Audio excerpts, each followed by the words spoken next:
시진핑 지시 1년 만에 역사적 사건 벌어졌다. 시진핑 지시는 뭐고 또 역사적 사건은 뭘까요? 일단 여러분 이 지표를 한번 보시죠. 중국 3대 정권사가 합병을 합니다. 그 자산 규모가 무려 1조 6,800억 위안입니다. 하나로 계산하면 315조 5천억 원이나 됩니다. 이게 쿼타이 슈안하고요 하이퉁하고 합병을 하는 거거든요. 엄청난 2위가 지금 하이퉁, 그러니까 쿼타이 슈안이 하이퉁을 흡수 합병하는 식으로 합병을 하는 거거든요. 야, 이러니까 순식간에 지금 정권사가 아주 엄청난 정권사가 하나 탄생을 하는 거예요. 지금 시틱 정권이 업계 1위거든요. 1조 5,061억 원입니다. 1억 위안입니다. 하나로 따지면 282조 9천억 원이 이게 갑자기 2위로 밀려납니다. 왜 이런 일이 벌어지느냐. 시진핑 중국 국가주석이요.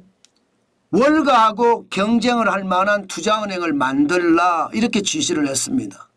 그 지시가 있은 지 1년 만에 쿼타이 슈안하고 하이퉁이 합병을 하면서 뭐 중국판 골드만삭스가 만들어졌다 이렇게 이야기할 정도로 대형 초대형 정권사가 탄생을 했습니다. 이것은 여러분 중국 자본 역사상 최대 사건입니다. 제가 역사적 사건 터졌다 이 말이 중국 자본 역사상 이렇게 큰 대형 투자은행이 이게 정권사가 탄생하기가 참 쉽지 않았는데 그런 정권사가 탄생을 했다는 뜻입니다. 진짜 장난 아니죠.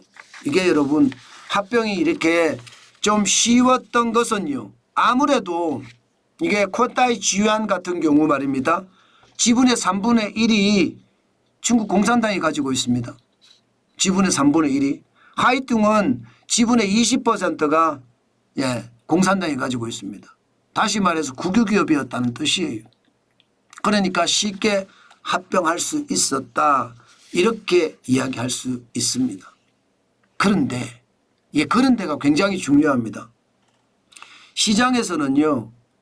시진핑 지시 1년 만에 중국 자본 역사상 최대 사건이 터졌다 이렇게 이야기하지만 시장에서는 다르게 봅니다. 이게 중국판 골드만삭스가 터졌다 이게 아니라 시장에 구조조정이 일어나고 있다 이렇게 지금 시장에서는 보고 있어요. 와, 이건 또 무슨 말일까요? 그만큼 중국 경제가 지금 굉장히 어렵다는 거예요. 미국에 맞설 초대형 정권사라는 게 사실이기는 합니다. 그렇지만 중소형 정권사들도 서로 합병하고 난리가 났거든요. 이것은 중국 경제에 저는 본격적인 구조조정이 시작된 것은 아닌가 저는 그렇게도 생각합니다. 다시 말해서 중국 자본 역사상 최대 사건이 벌어졌지만 반대로 중국의 구조조정이 처음으로 시작되는 역사적 사건이 터졌다.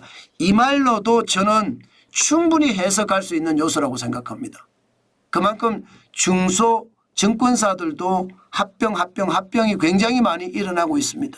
그럴 수밖에 없는 게 중국의 주가 솔직히 개박살 났습니다.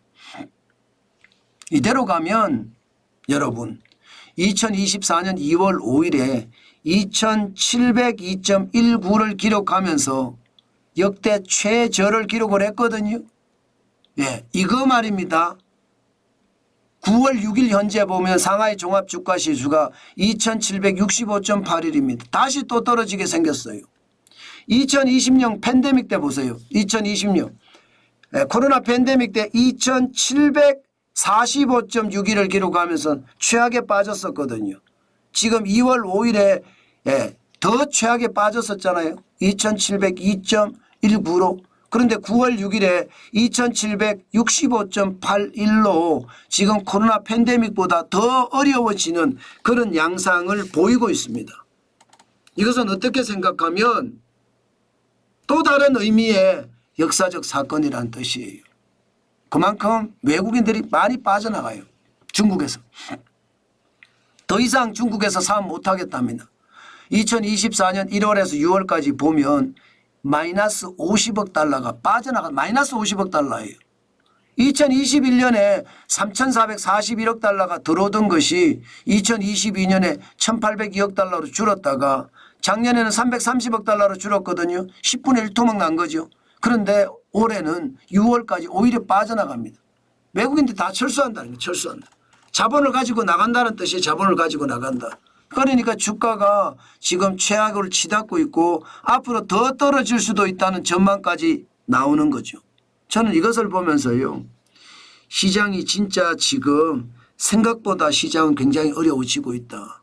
그만큼 중국은 상황이 최악의 상황으로 가는 것은 아닌가 그렇게까지 이야기합니다.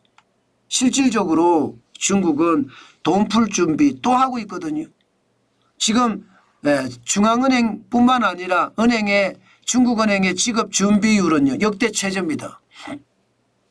2024년 2월 5일 기준으로 10%거든 10%.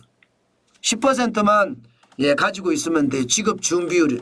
여러분 지급 준비율이라는 게 예금 총액 대비 현금 준비 비율을 지급 준비 비율이라고 하거든요.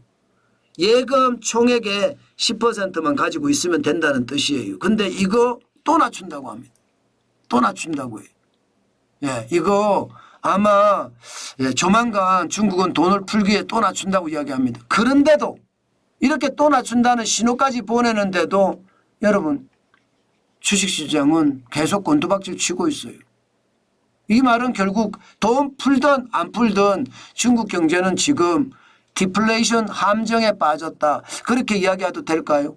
심리가 완전히 무너졌다는 뜻이에요.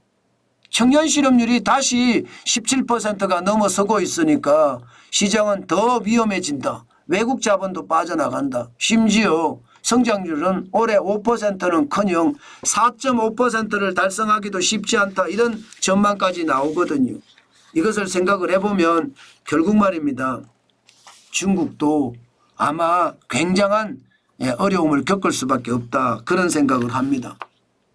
왜 제가 여러분 유럽 시장에 대한 이야기도 하고 중국 시장에 대한 이야기도 이렇게 강하게 하느냐.